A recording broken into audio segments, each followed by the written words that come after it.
Hello, welcome back to another video. In this video, we are going to be taking a look at the English Language Paper 2 Writing A-Level, and it is variant 2-3. Okay, and the way that the paper is set up is we have section A and section B, and they each have 3 questions from which we need to choose one to answer. Okay, the total marks for the paper, there is 50 marks, and all questions are worth equal marks. So 25 marks per question, right? So here, let's start with section A. All right, and we have above here a little bit of more instructions that apply to both sections. Okay, the first thing is that we need to choose one question in section A, the other question in section B, and they're equal marks. And then we also have a limit of 600 to 900 words for each question. Okay, let's jump into imaginative writing. The first question that we have is, oh, sorry, by the way, before I go ahead with this, I should specify that I am going to show you my full solutions for question 2, okay? And I also chose question 5 because some of you have asked me to specifically show you how a letter would be written, as well as, oops, sorry, not question 2, question 3. So descriptive piece, okay? All right, and for the other questions, we'll just look at tips and tricks, brainstorming style, okay? So first question, write a story called No Way Out about a person who was trying to find a way out of a difficult situation. In your writing, create a sense of tension and drama. So here we have a story entitled No Way Out, and it is about someone who is trying to find their way out of a difficult situation. And we want to make sure that we include tension and drama in this writing. Okay, so for question 1, here my usual style, I just write down a brief summary, what I highlighted in the text, just so that I have it here while I'm brainstorming, and I don't have to just keep going back and forth from the questions to my draft or my actual final answer. Excuse me. Okay, so here we have story, no way out, person trying to find a way out of a difficult situation, tension plus drama. Those are 2 things that we need to keep in mind. So here, the first thing that I like to look at is what exactly would they be looking for in regards of tension. So tension, how do you create tension in your story? To create tension, you need to create conflict, right? Conflict could be internal or external. So internal conflict would be maybe, how can we put this? So yes, maybe you just really are self-conscious about your legs, right? Let's say you don't like your legs at all, and you have to go to a family event at the beach, and your mom absolutely wants you to wear shorts. And you wanted to wear pants or something, and your mom says, no, you have to come in shorts, or your friends or whoever you're going with. So the internal conflict, the tension would come from the fact that you're super self-conscious, and the whole time while you're there, you feel like people are looking at your legs when probably they're not, okay?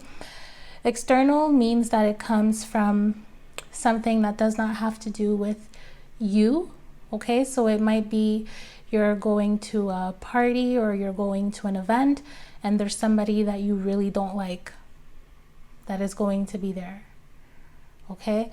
So the whole night you're kind of like, I hope I don't get stuck in a room with them alone, or I just don't want to be really close to them, okay? So that's external tension.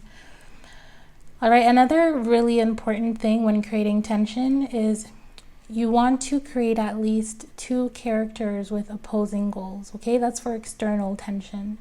So 2 characters with opposing goals. So for example, let's take another example. If you're in the car, right, You're in a car on a long road trip with your family, all right? And you have a brother or a sister. And you're cold, so you want the windows to be up, but then your sibling is hot and wants the windows to be down. So you both want different things, okay? So in that situation, you have opposing goals. Windows up versus windows down. Okay? And another important thing to create tension is you need to feed the awkwardness. So you really need to entertain it, okay? So you won't, when you're writing, if it's about the windows being up or down, you won't just say, oh yes, the windows, we talked about the windows being up or down for 2 minutes and then that's it. No, you really need to stretch it. So you need to, from the start of your writing all the way to probably all the way down to the end, you need to make sure that that problem still exists. So it's still there. Okay, so you need to feed it as much as you can. Make the most of it. All right, our fourth point regarding tension is to make the readers ask themselves questions. Okay, so with tension, drama, suspense, this point comes up a lot, making the readers ask themselves questions. So the reader might, in the example for the car ride, so the reader would be asking themselves, okay, so what happens? Are they going to leave the window down? And they need to ask questions about what's actually going to happen and if whatever happens will actually be definite, or are you guys going to fight and then the windows are down for like 10 minutes and then they're back up and then back down, and so what's going on? What's going to happen? Make the readers ask themselves.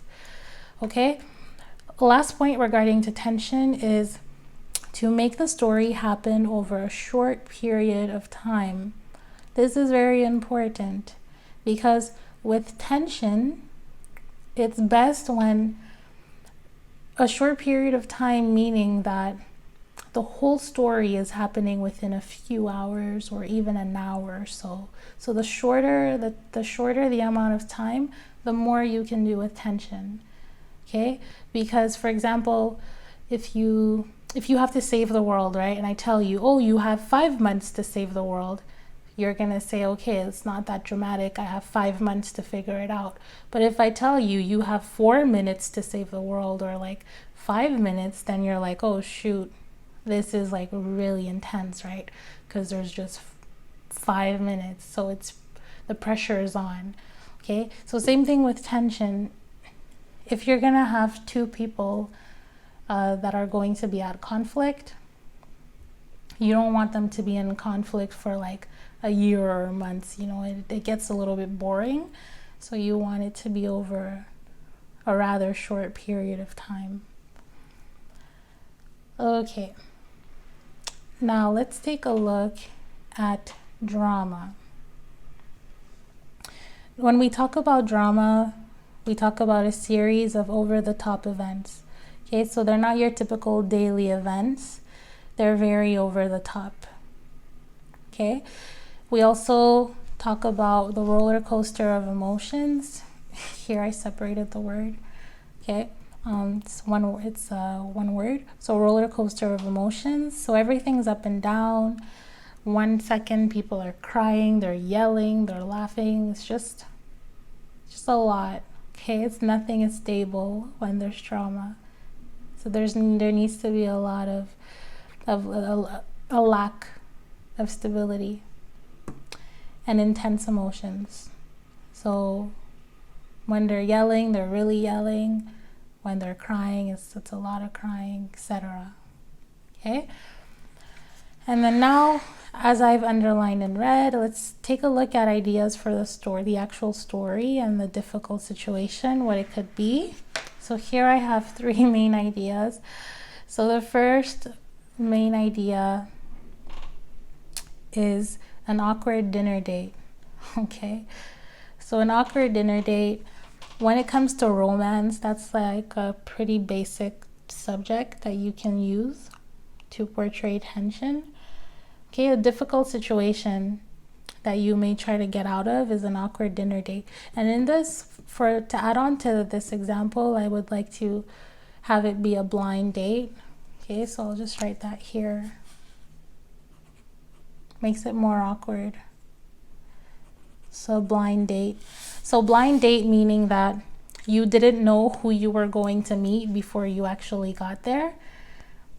And here are three, how can I put it? So 3 other little points that you can think of that have to do with dinner, a blind dinner date. So who is the date with, okay? Is the blind date, do you get to the restaurant and it's actually your friend's ex-girlfriend or ex-boyfriend? That would be really, really awkward, okay? Is it an old teacher? And by old teacher, I don't mean like a teacher that is old in age. I mean like maybe in your story, the person is 25 years old and they happen to be on a blind date with a teacher who taught them when they were like 5 years old, which makes it, they are older than you, but it's pretty awkward, right? Maybe not 5 years old, that's a stretch. So let's say you're about 24 years old and your teacher was your teacher when you were about 18, 17. So it makes a little more sense there, okay? But this is a sensitive one, okay? Make sure that there's nothing wrong with the age here. Don't make the old teacher too old because that's just weird. Okay, so it's either old teacher. Is it your friend's sibling, okay? And I know that for men that usually is super awkward. So imagine you're going on a blind date and it happens to be your friend's little sister. That's pretty awkward, okay? Or is it a friend's friend? So you both have a mutual friend and your mutual friend set up a date for you, okay?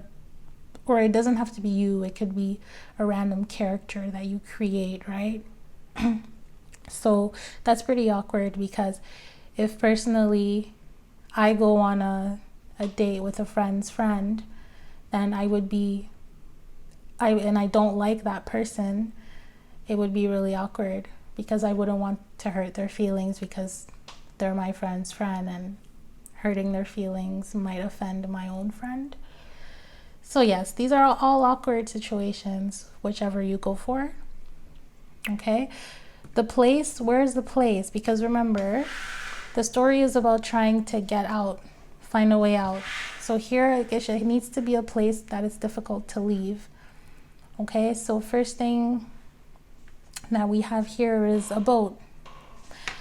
Just think I need to fix the camera for a second. 2 seconds here. It's bothering me. Okay, I think this is better. Hopefully. Okay, I'll stop playing with it. Okay, there we go. Okay, the place needs to be a place that is difficult to leave. So a boat. Imagine you're on a blind dinner date with a friend's sibling or a friend's ex and you're on a boat. Once the boat leaves, you have to wait till the boat goes back to shore before you can get off. So that is extremely awkward and it can get interesting depending on how you write it. Is the person going to jump out of the boat, etc.? Right? What's going to happen? Is it a small restaurant? If you make it a small restaurant, it means it's kind of hard to get around, right? And let's say if you're at a small restaurant, the table is really far from the door. So let's say that the restaurant is this rectangle here, okay? And your table is here, and the exit is like here, and there's like a bunch of other tables around you. It's kind of hard to leave discreetly without making things awkward. Okay, other idea, and you're surrounded by other people. A very crowded concert.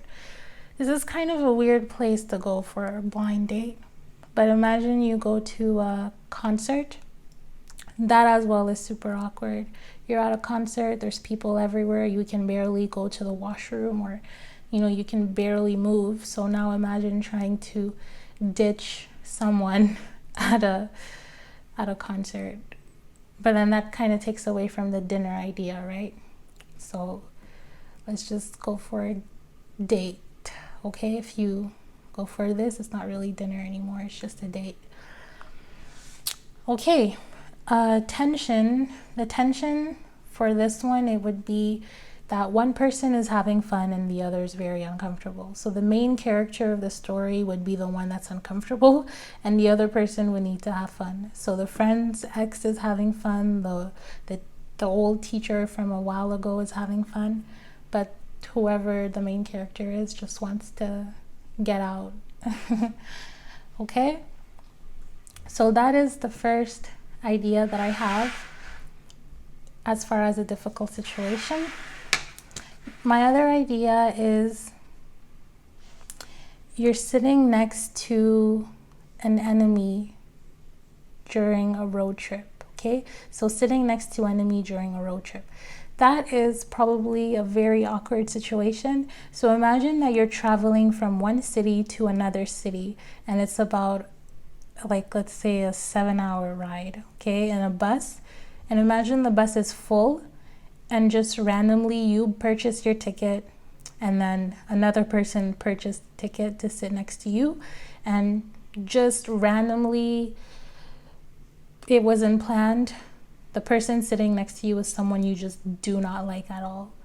Okay, so that might be interesting, trying to figure out how to switch places with someone else and all the drama that goes with that. So and you're on a moving bus, so there's not really a way out unless you get very creative. So this can be fun. Other thing that can be fun is you're stuck in an elevator with an unpleasant person or thing.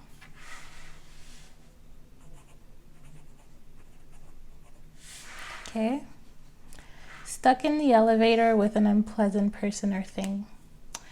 Imagine you're stuck in the elevator with somebody else's dog. Okay? That would freak me out. I think I would cry. If you're stuck in an elevator with a random dog, and maybe the dog doesn't know you, so it's a little bit vicious, and there's a tight space, so that's pretty interesting, trying to figure out how to get yourself out of there. Or imagine with another person, so your annoying neighbor, or what else can be interesting? Someone that is claustrophobic, okay? So this person is just freaking out, and they're making the situation just way worse than if you were just by yourself. Okay, so that's another good idea. Okay, so there you have it. Those are my ideas. Brainstorming session for you for question 1. Okay, writing a story called No Way Out, which is about a person trying to find a way out of a difficult situation. Okay, and here again, when they say a person, technically you are a person, so this could be about you. Okay, it could be about you, or it could be about, you could write from another different perspective as well.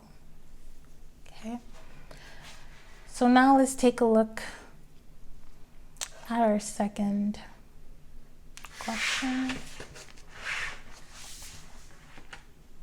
Second question.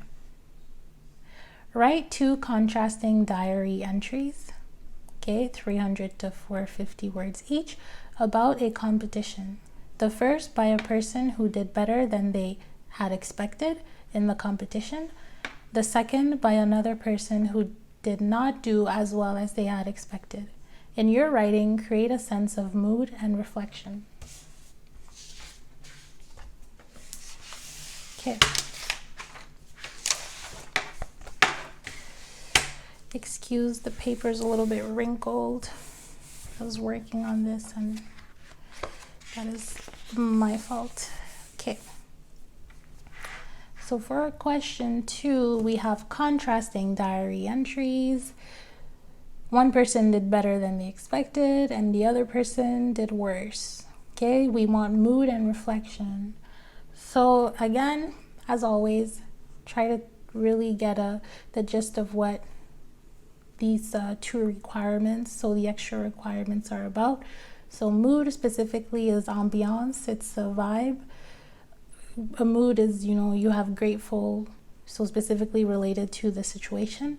It could be a grateful mood, a sad mood, an angry mood, relieved, right? Someone's relieved because, I thought I was going to do horrible, but I did better. Okay, so you have that. Reflection is all about, it's a little bit internal, right? Especially since this is a diary entry. So a diary is something that's extremely personal. So the reflection is very internal. And when I think of reflecting, you're sort of reminiscing. Okay, reminiscing meaning that you're thinking back about what happened.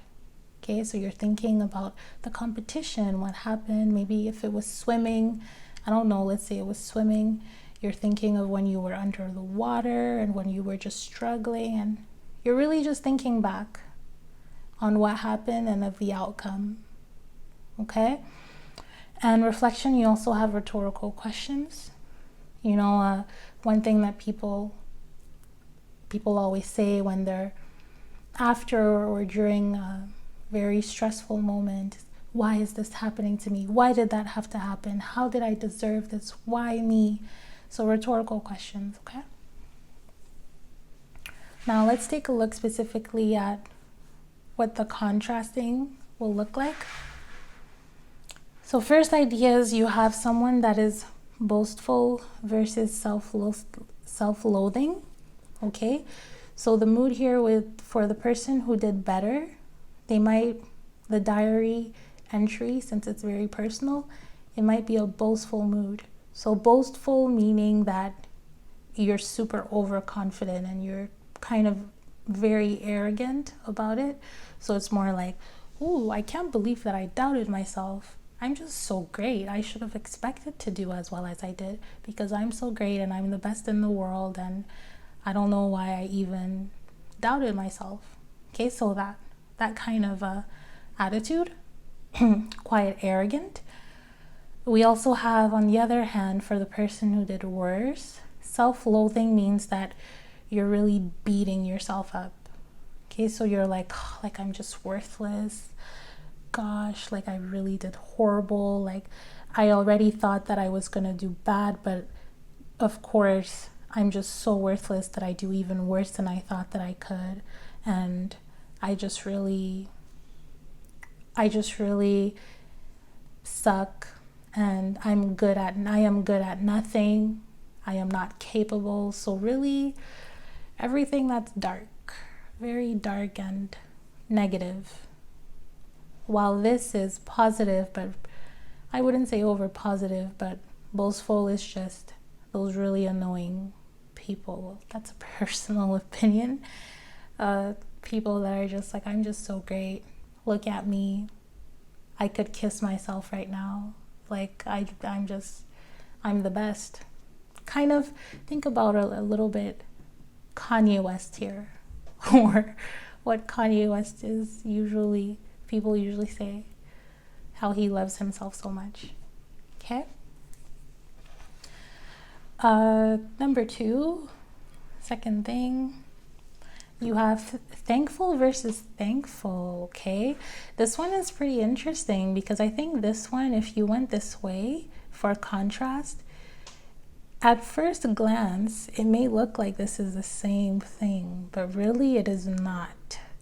So here, the person who did better than they thought that they would is thankful that it went better than expected. But then the person who did worse is thankful that it went worse than they expected. Okay? And here, the idea, thankful versus thankful, it's really thankful for 2 different reasons, right? And one person gains in confidence and the other person gain in humility. Okay, so humility means that you don't overestimate yourself, and it's the opposite of boastful. Okay, when you're humble. So how can I put this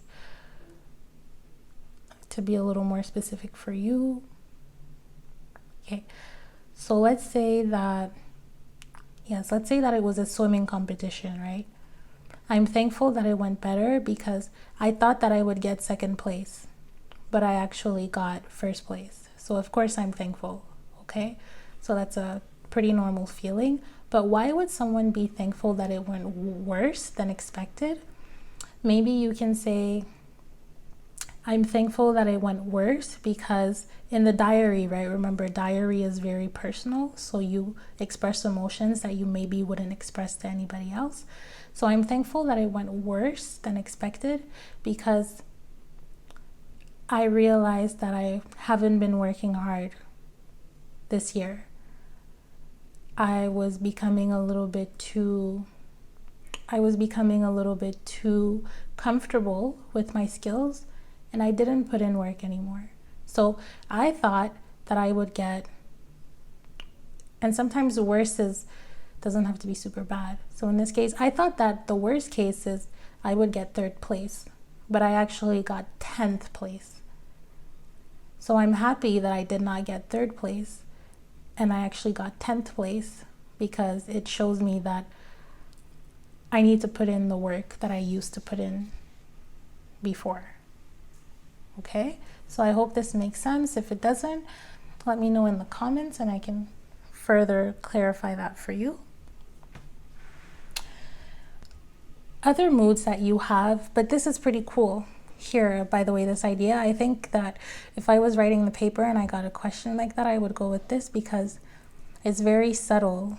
It's contrasting, but kind of subtle. I don't think people would go for this. Another typical mood is overjoyed versus depressed, sad. Okay, this is very typical. I think that most students would go with this option.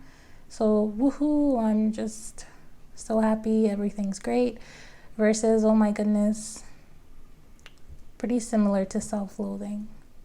Okay, so these two here, the major difference is with being overjoyed means I'm just so happy, and here is just like I'm the best, right? So major differences with these two, but these are pretty similar.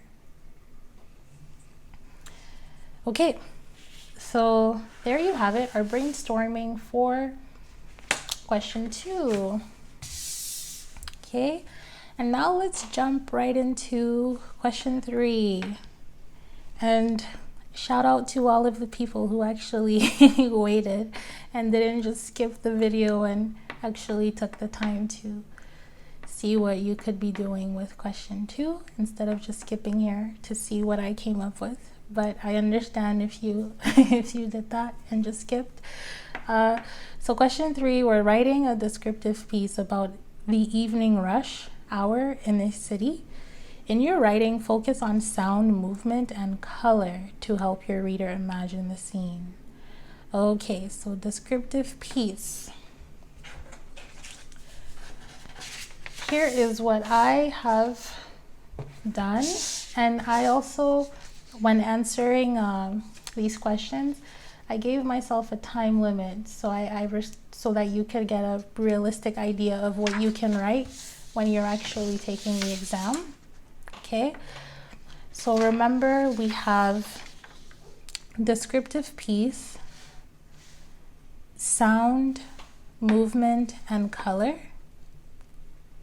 Okay, about rush hour. So what I'll do is first I should read the story, the descriptive piece for you, and then we can go through and I can talk about how I respected the elements that I needed to respect. So here we go. It is often said that an eye is more valuable than a tongue.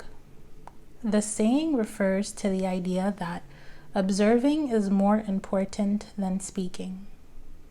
For many years, the axiom was buried deep inside my memory, stored in a file that I rarely access. It wasn't until a year ago that the latter resurfaced to the top of my mind. What for, you may ask? Well, last year I moved to Springfield, one of the largest and heat-stricken cities in the world that is subject to dreadful traffic on its major highways. Every day I spend about 2 to 3 hours stuck in traffic. If you do the math, it amounts to no less than 730 hours of observation a year. I observe many things while in traffic. My favorite thing to observe is the change of colors in the sky as the sun is getting ready to head off to bed.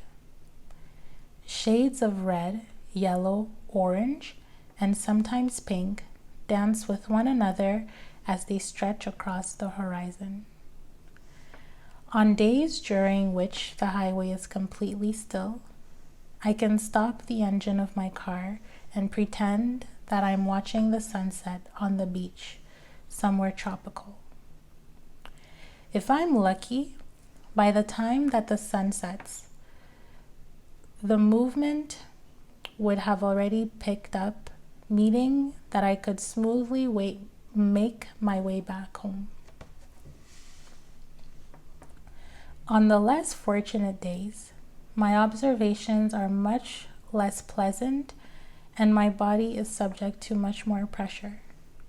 For one, I can't enjoy the candy-colored sky because my eyes are glued on the uninteresting grays, dark blues, whites, and other gloomy colors that can be spotted on your typical highway.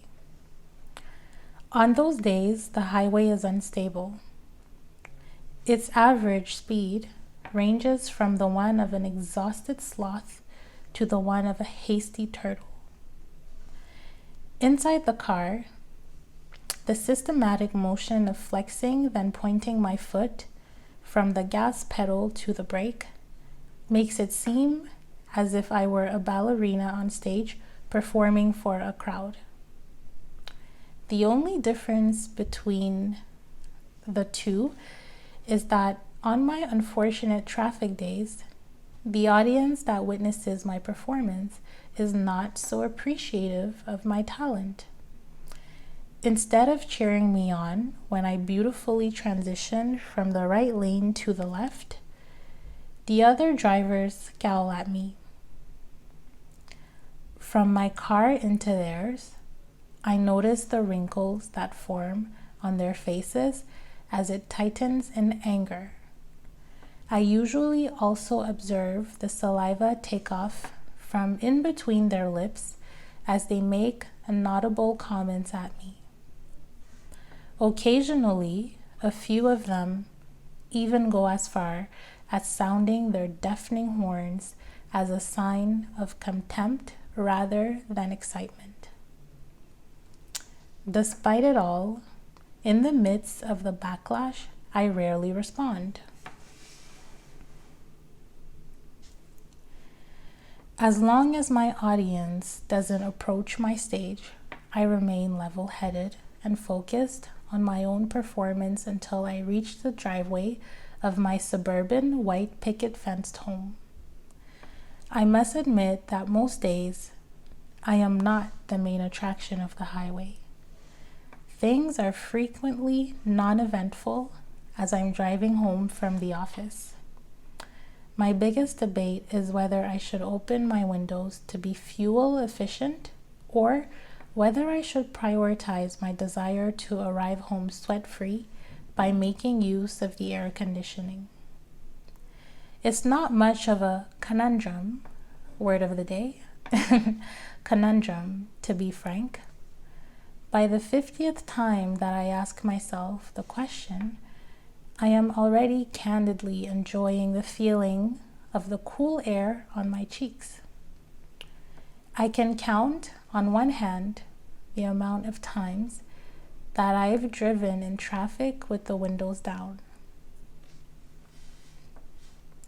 Each of those times, I vividly remember the droplets of sweat that traveled from my forehead and armpits to the pool of sweat that accrued under my buttocks. A rather unpleasant mental image, I'm aware. I also don't forget the horrible ambient noise made of honking, air pressure, bad taste in music, and the contact between rubber and badly paved asphalt. All in all, my daily evening rush hour experience in Springfield isn't majestic, but my yearly salary certainly is. That being the case, I can tolerably say that I look forward to at least another 730 hours of observation starting tomorrow. Okay, so hopefully you kind of got the gist of this story, well, this descriptive piece. Okay, and here I think, yes, this is the first time that I do this on camera, so what I'll do is I'll just recap what it's about in case there's any of you that had a hard time following. So descriptive piece, right? Here, yes, okay. So here I start off by saying that it is often said, this was just to really introduce in a very soft way. So kind of ease into the topic instead of being like, traffic sucks, this. Okay, so easing into the topic by saying that I'm going to write a descriptive piece because I'm talking about observing. So here I go straight in with an axiom. It is often said that an eye is more valuable than a tongue. So it's more important to look and to observe than to speak. Okay, the saying refers to, there you go, observing is more important than speaking. And here I say that for many years, that saying was buried inside my memory and I never accessed it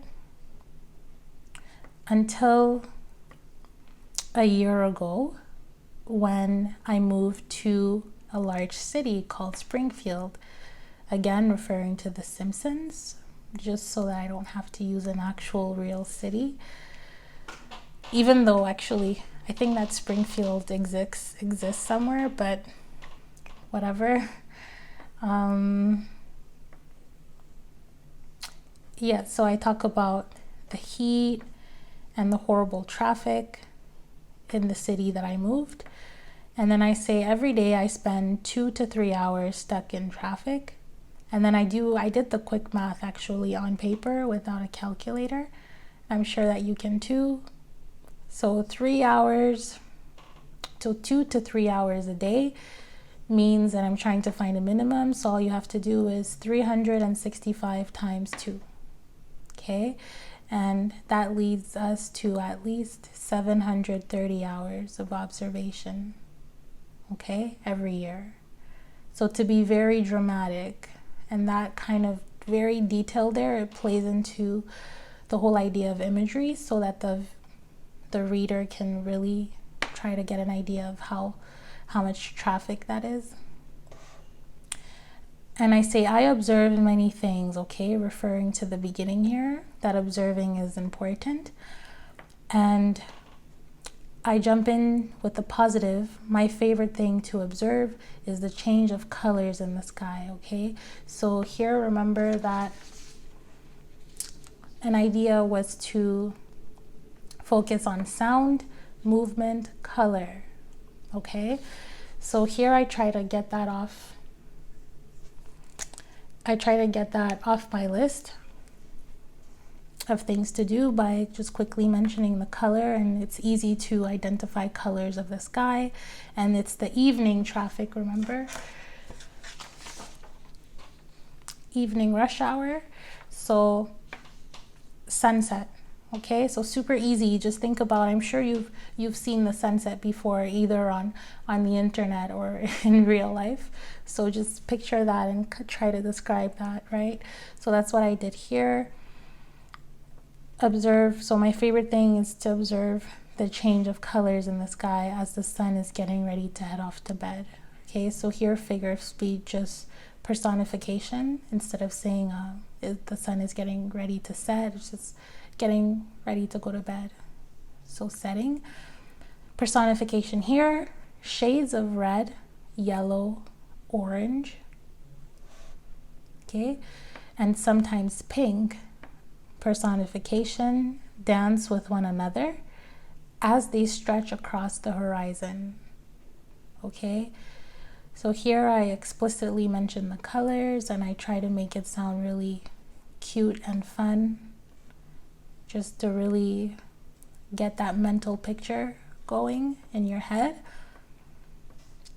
On days during which the highway is completely still, okay, going in with details again, I can start the engine of my car and pretend that I'm watching the sunset on the beach, somewhere tropical, okay? So here I'm pushing the reader to think about the sunset as the same one that you would see somewhere tropical. If I'm lucky, by the time that the sun sets, the movement, here I talk about the movement because another criteria is to talk about the movement. So the movement already picked up and I can smoothly, so smoothly means that at a steady speed, make my way back home. Okay, so there you go. In that part, I was describing something positive. So about from here all the way to, oops, a little far. All the way to about here. Had to curve my way back in. Okay, so this is positive. Positive description.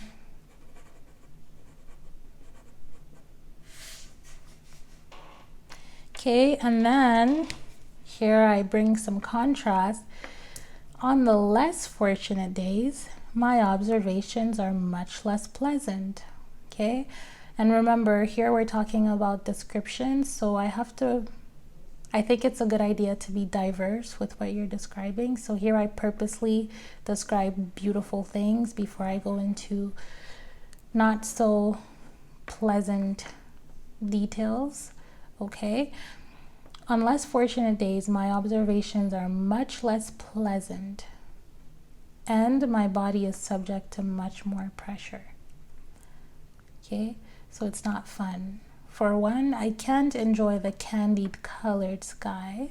Okay, so here again, talking about this sunset, describing it as candy colored, because here I mentioned yellow, orange, pink. So those are typical candy colors. So there you go, a little synonym there that I created. Because my eyes are glued on the uninteresting grays, dark blues, whites, and other gloomy colors that can be spotted on your typical highway. So here contrasting directly the beautiful sky with the boring colors, okay? And when you're on a highway, here probably most cars that you see are either gray, blue, very typical boring colors, right? On the highway, you don't really see much bright yellow, bright green, bright pink or orange cars. Most of the cars that you see are pretty boring colors, nothing too special. Okay, and even the highway itself, right? The gravel is a dark color and you sometimes have white lines or yellow lines, but nothing too pretty, right?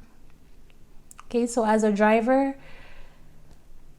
people always usually say that anyway. When you're driving, you have to focus on what's going on around you, but people who are sitting in the car can look at the scenery, they could look at the sky, they could look at whatever they want, but you have to focus on the uninteresting things. So that's what I was going for here.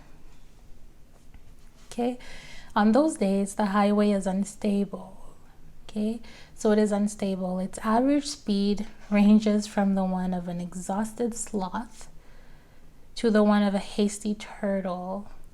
Okay, so here I have a paradox, okay, and an oxymoron as well. So everybody knows that a sloth is super slow, okay? Ooh, so sorry, I had a cough attack there. I've been a little bit sick lately, which is why I haven't been doing much hosting.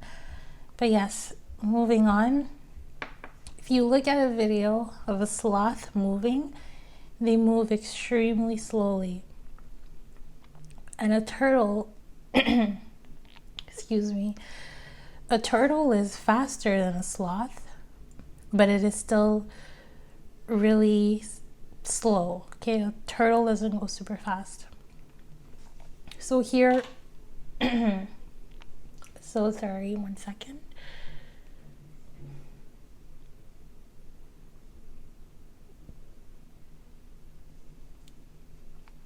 Okay, I think that I've gathered myself. So yes, traffic is traffic, right? So it's slow either way, but a hasty turtle means a rushing. Hasty means in a rush. So a rushing turtle is faster than a exhausted sloth. Okay, so this is still faster than this here, but it's not all that fast. Ooh, okay. Inside the car, the systematic motion of flexing, then pointing my foot from the gas pedal to the brake makes it seem as if I were a ballerina on stage performing for a crowd. So here what I'm trying to say is that when you drive, you're like this, right? So you have, depending if you have an automatic car or manual, then you usually press on the gas and you have to press on the brake if you want to stop, right? So when you're in traffic, you're switching from both options quite a lot. Okay, so you keep going like this. So this is what I mean by flexing and pointing. So it's like you're a ballerina, okay? Or if you don't want to use ballerina, you could just say a dancer performing for a crowd, okay? And here I say the only difference between the two is that on the unfortunate traffic days, the audience that witnesses the performance is not appreciative of the talent, okay? So here it's just being a little bit funny because the other people on the highway, they don't really care about you, right? Excuse me.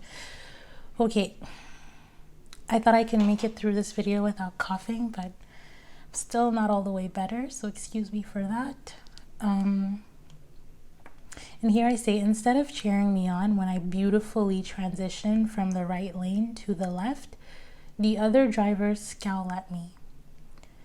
Okay, so this means that when you're switching lanes, you know, you're in traffic, you have to switch lanes sometimes. People get mad and they, scowling means that they give you dirty looks. Okay, they look at you very intensely.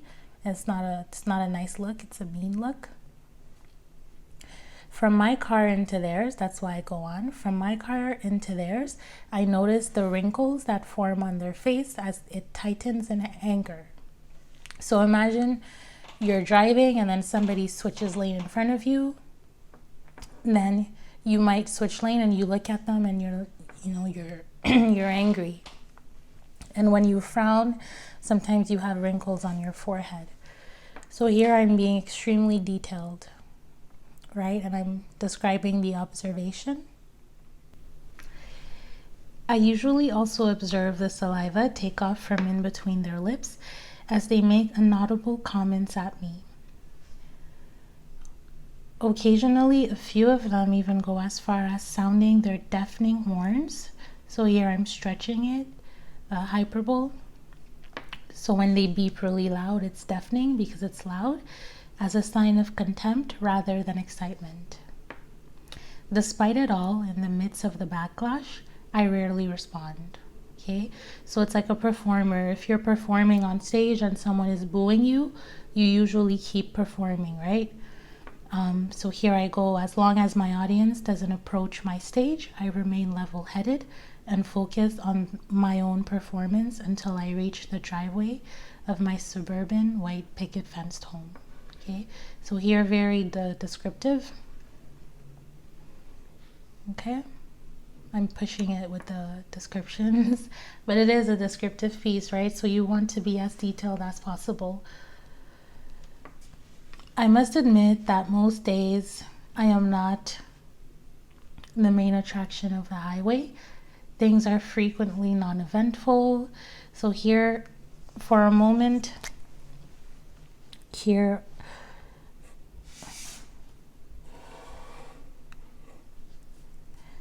I have negative.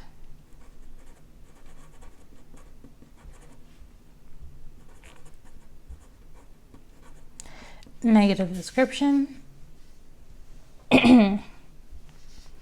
And then the last part I have pretty common, neutral, basic, non-eventful things. So non-eventful because traffic is boring. So here I talk about just how boring it is. Most days I am not the main attraction. Things are non-eventful. My biggest debate is whether I should open my windows to be fuel efficient or whether I should prioritize my desire to arrive home sweat-free. Okay, so that's a pretty non-important, non-dramatic debate. It's just, do I open the windows or do I use the AC? Okay, pretty typical. Okay, by the 50th time, but here, just to show you how you can make use of word of the days in your actual exams, this is perfect. Okay, remember, conundrum means an impossible problem to solve, so something that's extremely hard to solve. Okay, and solving whether you're going to open your windows or use the air conditioning is not that hard to choose. Most people, if they can, would go with air conditioning. So that's why I say it's not much of a conundrum, to be frank. So to be honest, it's not really a hard decision. By the 50th time that I ask myself the question, I'm already candidly enjoying the feeling of the cool air on my cheeks. I can count on one hand the amount of times that I've driven in traffic with the windows down. Each of those times I vividly... So basically here I go off to say that you choose the air conditioning, and then I explain that I never really choose to go with the windows down, and I just go off with more description right before the end of the descriptive piece by saying that each of the times that I do open the window, I'm just really, really, really sweaty, okay? And it's unpleasant, okay? And also when I have another issue with the windows open is here I use the opportunity to talk about noise because we have to make note of the sound. Remember, sound, movement, and color. So there's the sound from the air pressure, because when you're on the highway, there's usually a lot of air, so it's not fun to have your windows down when you're driving on a highway. The honking, so there's a lot of honking that goes on the highway. Bad taste in music, so if other people have their windows open and they're playing music in their car, you have to hear that, and sometimes you don't want to hear other people's taste in music that you don't like. Okay, and the contact between rubber and badly paved asphalt. So here I'm specifically referring to the wheels that are rubbing on the highway, on the ground, so on the asphalt, which is a material that they use to make roads. Okay, so when you're driving on it, sometimes if the roads are not good, it just makes sound, right? So that's not fun. Okay, and then here basically I'm still in the negative about having the windows down. So I'm also running out of words by this time, because you also need to keep in mind that there's a word limit.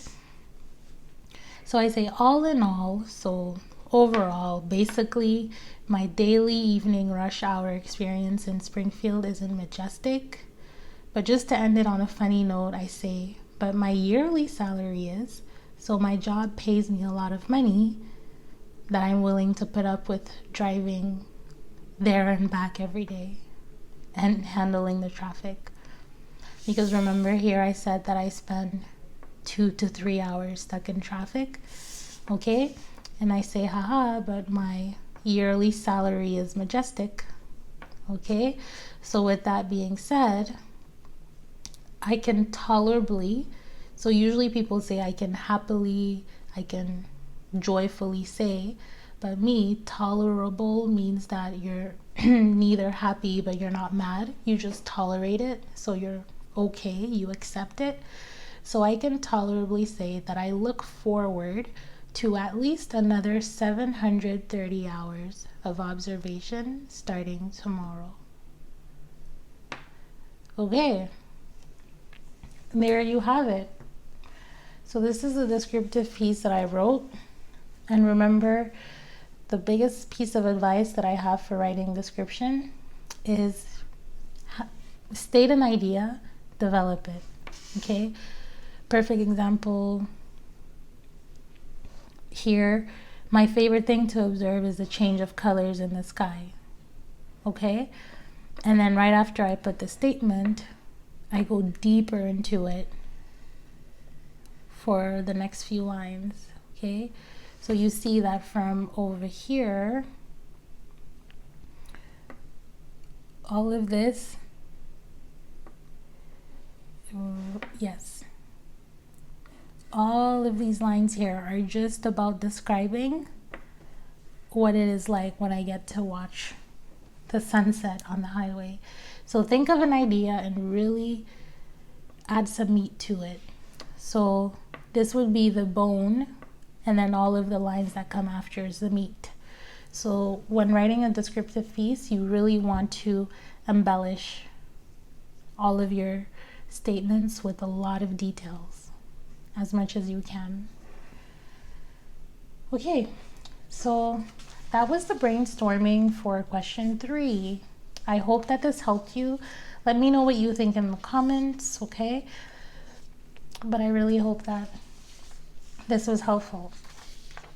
Okay, that also concludes our section A. So now we can move on to section B, writing for an audience. Question 4. In class, you have been discussing what it means to be an adult. Write an article for your school magazine. Focus on the roles and responsibilities that people gain as they reach adulthood and how adulthood changes a person's outlook and character. Okay, so here we have an article.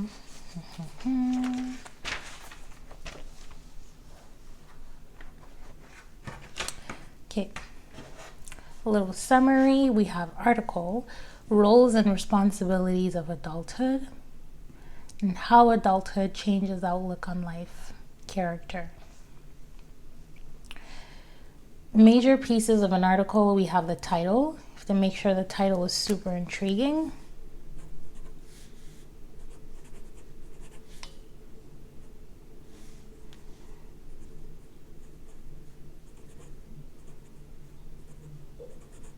Very intriguing.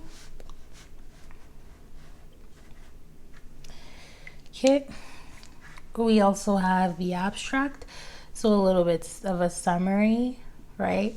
That's the abstract. Opening paragraph, the introduction. Okay, the body, so the content, main content of your article, going in detail, and then the closing paragraph.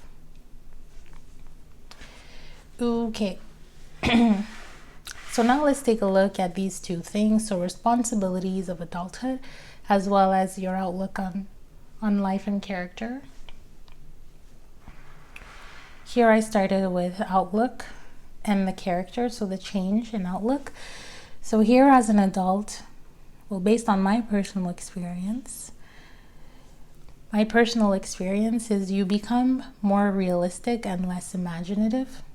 Okay, so here you can talk about this in a lot of different areas, different aspects of life.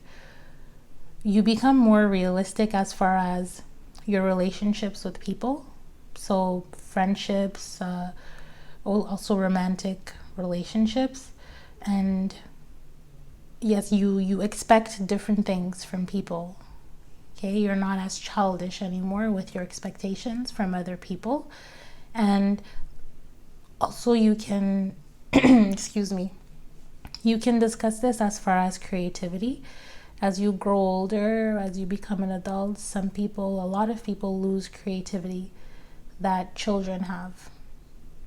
Okay, so when you're in school, I think by the age of 14 or maybe 15, you already lost this, but just playing silly games with your friends for fun, or running around like you did when you were a child, you don't do that stuff anymore. Okay, so we become a little boring as we grow. Okay, second thing is you learn to be more patient. It's a positive one. You learn to be more patient because you don't have a choice. Okay, adulthood, you go through a lot of stuff. You get hit left and right with a lot of problems that you just become patient by force. Okay, you have to learn to be patient, or life will consume you completely. A third idea is that you have better control of your emotions. Okay, not everybody, but I think a good chunk of people learn to control their emotions better. When you're a child and you maybe drop your food, you just start crying and you throw a tantrum. But when you're an adult, you're a lot more patient and you control your emotions, right? So you don't react. How can I put this? You don't have crazy reactions. Okay, your reactions are less volatile, so they're more stable as far as emotions. Okay, now let's move on to responsibilities as an adult. Responsibilities, so you have to cook, you have to clean. Okay, if you live alone, you don't live with your parents anymore, there's no such thing as a mom cook for me or clean for me. You have to do it by yourself, for yourself. Okay, self-care as well. Growing up, your mom or your dad may say, oh, it's time to go to the doctors, or time to go to the dentist, or they take care of you when you're sick. But as an adult, this is something that I experience, and I'm like, oh, okay. This is real life.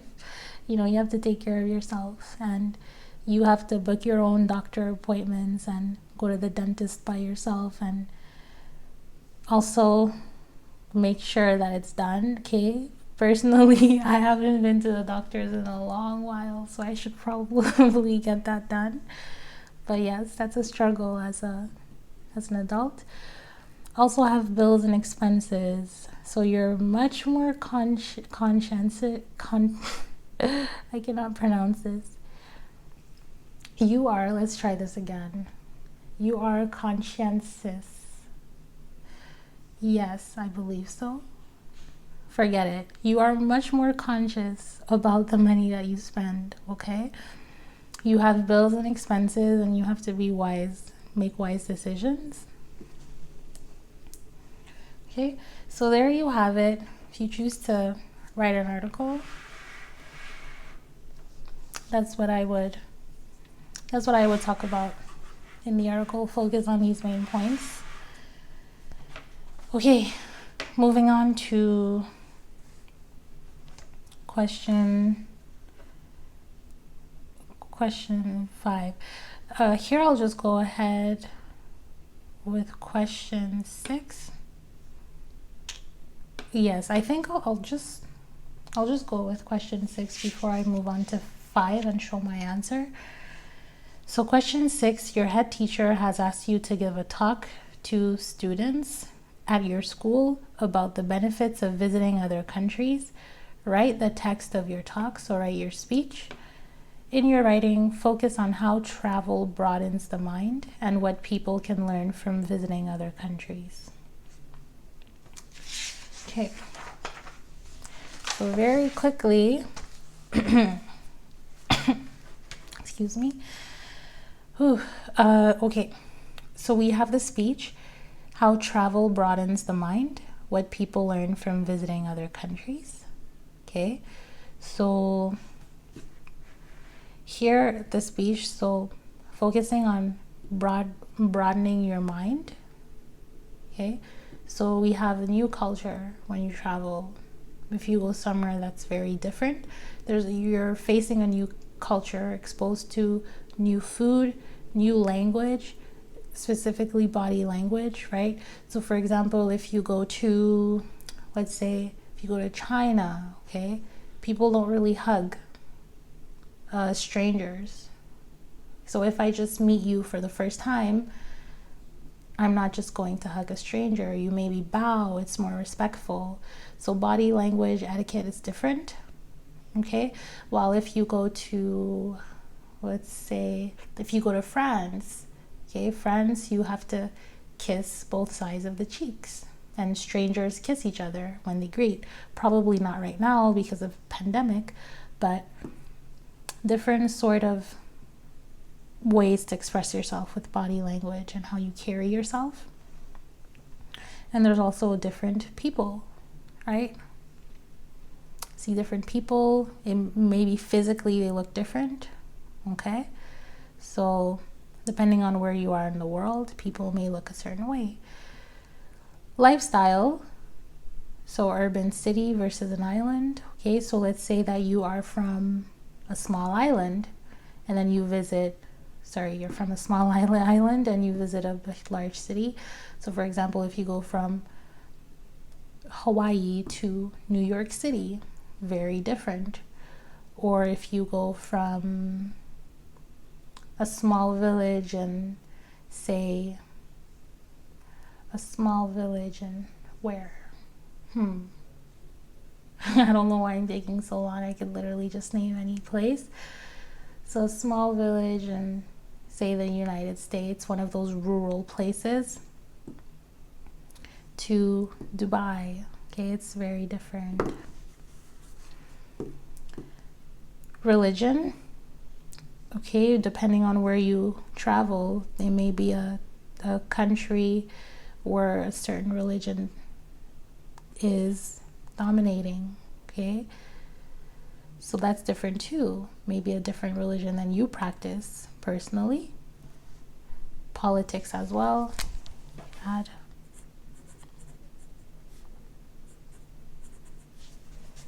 Okay. Transportation. By traveling, you might take the plane for the first time. You might take a train, car, bus, animals. Certain countries, people get around using animals. You also have motorcycles, motorbikes.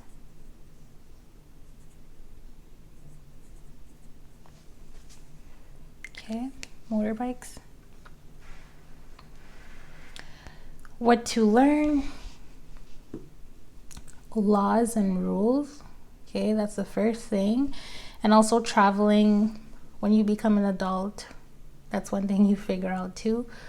It's important to read the laws and the rules of a place that you're visiting, because you can't just expect that the laws that you follow in your country are the same laws that other countries have. So that's one thing that I wasn't shocked about, but I guess I never really thought about that before I started traveling. But now I'm like, okay, that's very important, right? Because Very, very important. You don't want to get arrested abroad. It's not fun. Never happened to me, and I hope it never does. Okay, so you have unspoken rules and etiquettes, okay? So you have the written rules, governmental ones, and you have unspoken ones, okay? There's maybe some places it's just an unspoken rule to say hi to everyone that you cross. So if you look at someone, you have to say hi. It's just how people, it's an unspoken rule, etiquette. There's other places as well where, the example I gave earlier, where you don't hug. Okay, just don't hug people you don't know. It's weird in some places. The language, the slang, so you learn specific way of speaking. Okay, so this would be different than the body language that I was talking about. Local skills and activities. If you go to an island, maybe there's a lot of fishing that happens, so you can also, while you're there, get in touch with a few fishermen and fish, right? Or maybe if you're trying to think about what would you learn in a place like America. That's funny. I'm not too sure. It's interesting. Yeah, local activity. I guess if you're in like the United States, then eating fast food is something that you can learn. I'm joking, but yes, you get what I mean. Things that are done locally in whatever place you're in. Okay, so that's a little bit of brainstorming that I did for question 6. Okay, and then now let's move on to our last question that I actually wrote out for you. Contrasting letters. So question 5. A newspaper recently published an article saying that in the near future, cash will no longer be used, and all payments will be made electronically. Readers were invited to respond to this article. Write 2 contrasting letters, one positive about a future cashless society, and the other negative about the idea. Okay, so here we have a newspaper that published an article that says that in the future, cash will not exist, and that everything, all the payments that we make will be done over the internet. Okay, and the newspaper invited us, so the readers, invited us to respond to the article, and we need to come up with one positive response about going cashless and one negative response. So here I will read out to you my example. Starting with the positive one, and I guess, why don't you take 5 seconds to guess what the name of the article is? Sorry, the name of the of the newspaper. Springfield, of course, but I added invest this time because we're talking about money. So this is the positive letter. Okay, and I also, again, I respected the time limit, so I wrote both the descriptive piece and the question number 5, the letters, at the same sitting, and I made sure that I did not go over the time limit, and I also didn't, I gave myself an environment. I created an environment like the test one. I just decided to type the answer so that it would be easier for you, but these are realistic things that you can come up with while you're taking an exam. Okay, so positive one. Dear Springfield Invest, my name is May, a loyal subscriber of your magazine. I am writing to you to express my fondness in regards of your recent article. It turns out that cash is not the future. Okay, so I made up my own title. I would like to begin by acknowledging your brilliant, intriguing title. Apart from the captivating title, I am happy to say that I was not disappointed by the content of the article. In fact, I was enlightened and felt the need to express my agreement with your arguments when I was made aware that you are wanting feedback. I think that going cashless is a positive advancement that our society seriously needs to put forth. Your article keeps the mood light by enumerating day-to-day and personal struggles that are related to cash and that will no longer exist if the switch is successful. It is true that I am sick of randomly losing loose change. So loose change, coins and stuff like that. I also do not appreciate it when my dog chews on my bills, nor when my children use a few of them as arts and crafts paper.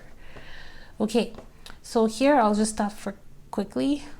What I did here is I did a few things, right? Let me explain. So here in the question, we were told that a newspaper wrote an article, okay? And already the first thing that I did is I invented the newspaper name and I also invented the title, okay? And just to begin as an introduction to in my letter, I first tell them, hey, I like the title, right? Which I invented myself. And I also, so I really jump into the subject when I say, okay, now that I told you that I like the title, I also want to talk about the content. And then I get into the serious stuff.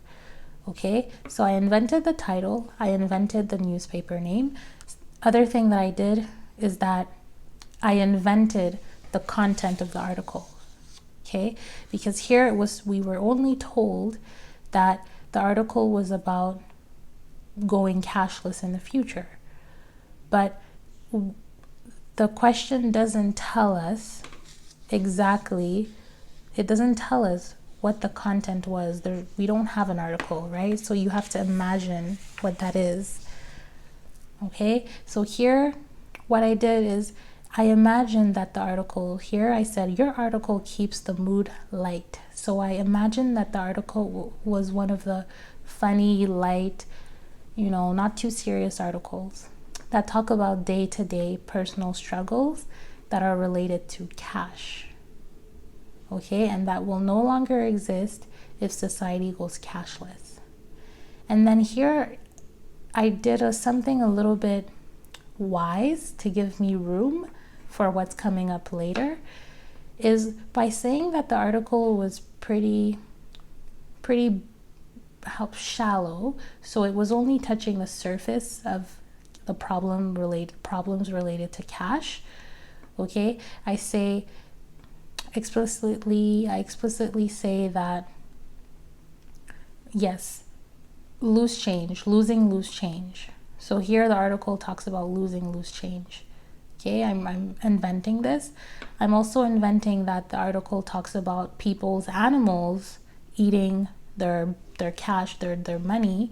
So when your dog or your cat chews on a bill, or when your children, so here another thing, when my children, so it means that the person writing has kids, so my children use my money to do arts and craft.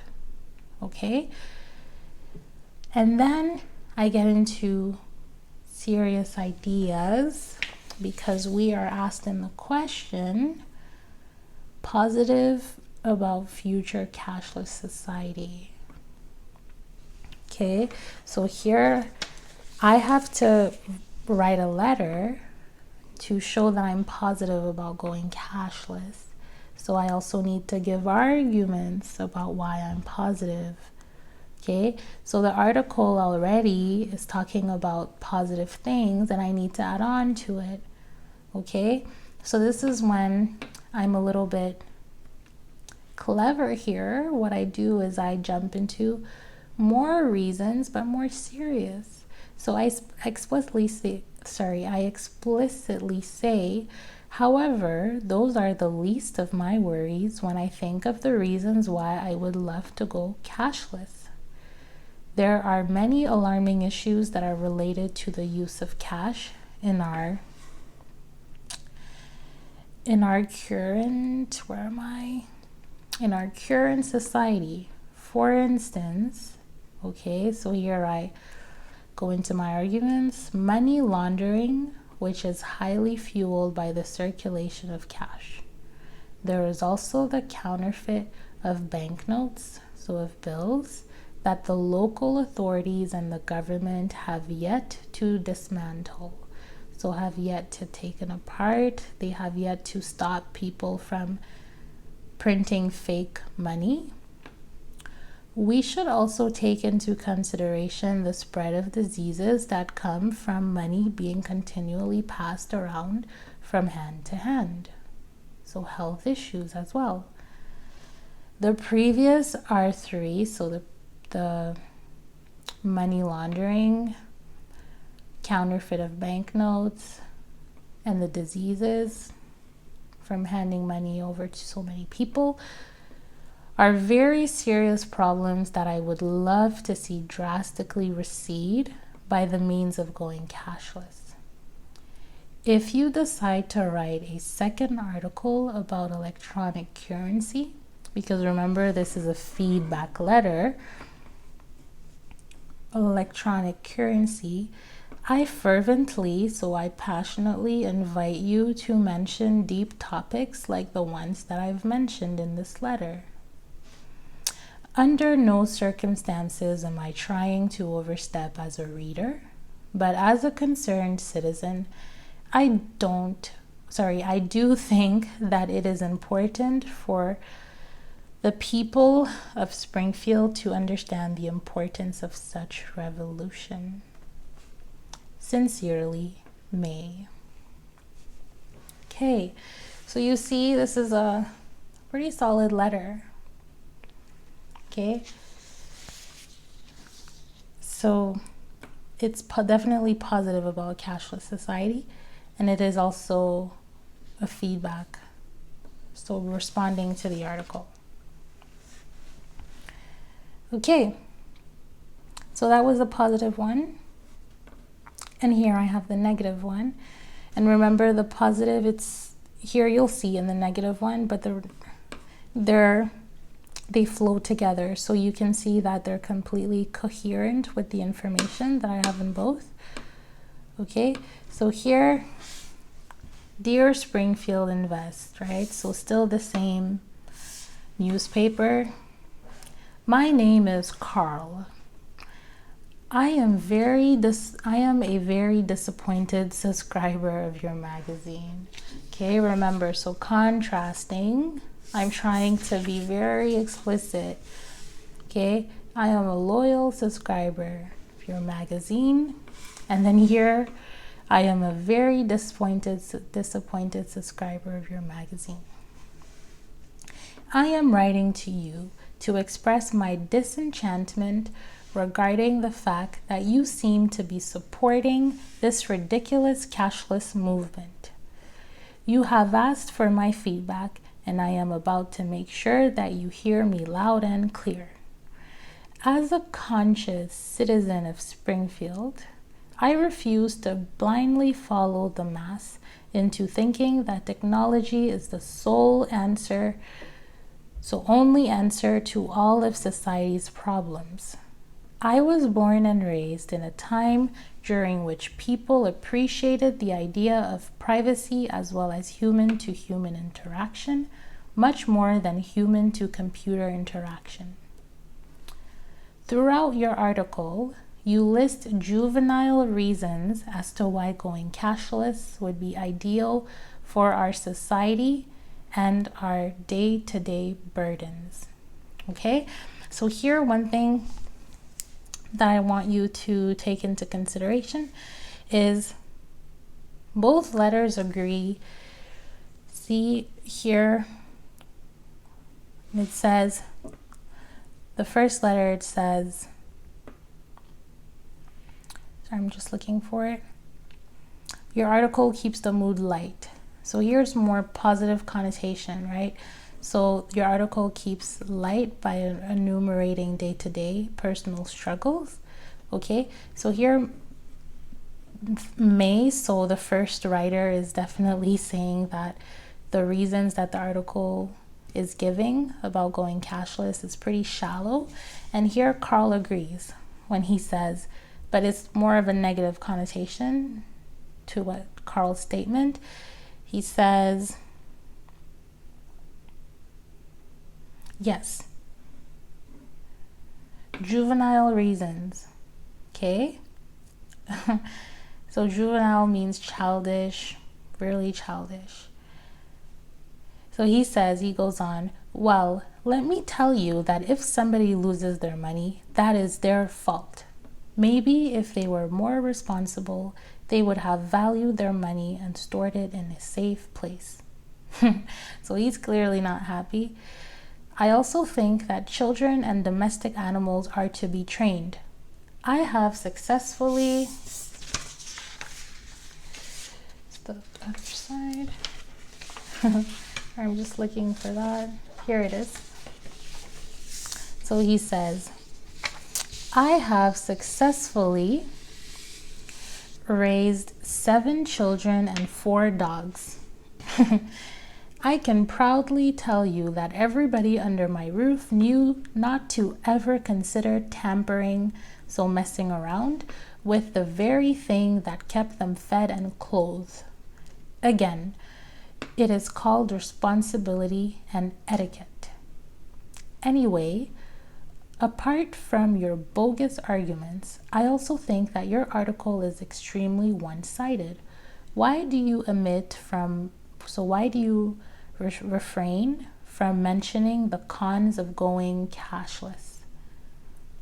Technology is not as great as you think it is. It is prone to being hacked. When I gave technology a chance, a little bit over 5 years ago, my email provider was hacked and was the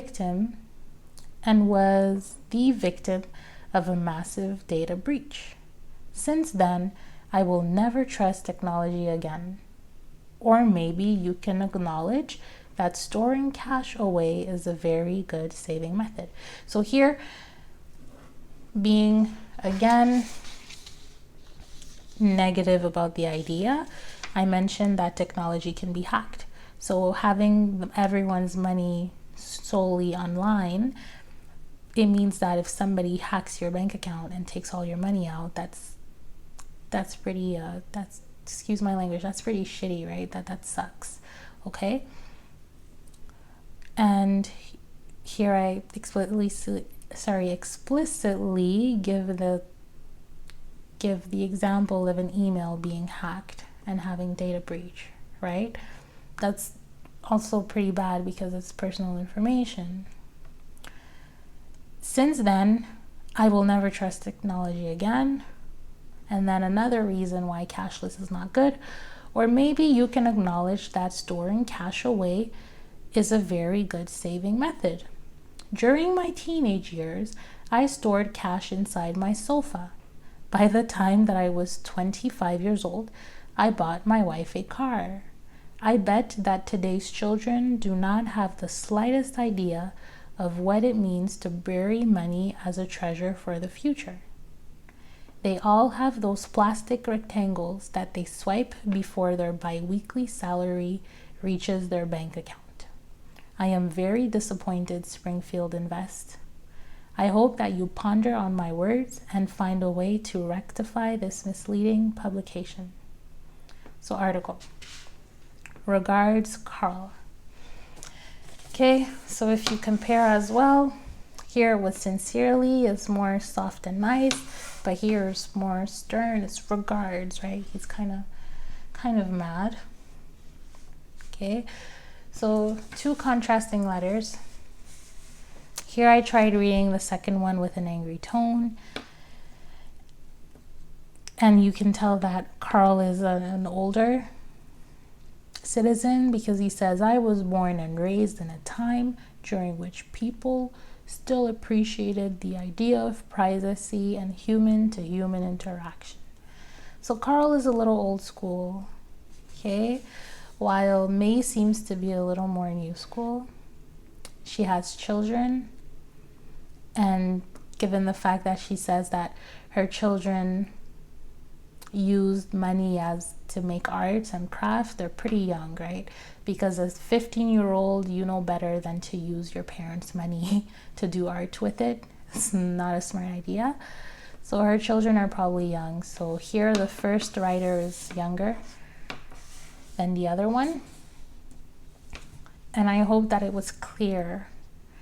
You know, if you read them yourself, I hope it was clear that they're contrasting.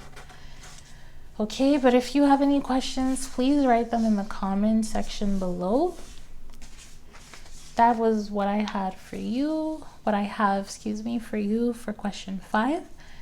And this brings us to an end of a very lengthy A-level paper 2. Yes, A-level paper 2 writing. Variant 2-3. Okay. Thank you so much for your patience and making it to the end of this video. Please let me know what you think. I hope this helps. If it helps, give the video a thumbs up. And also, I'm always open to feedback. Let me know if you think that this is cool, or if you find anything that you think I should improve on. Please let me know, and I'll take that into consideration. But for now, this is where I say goodbye to you, and I will talk to you in the next video.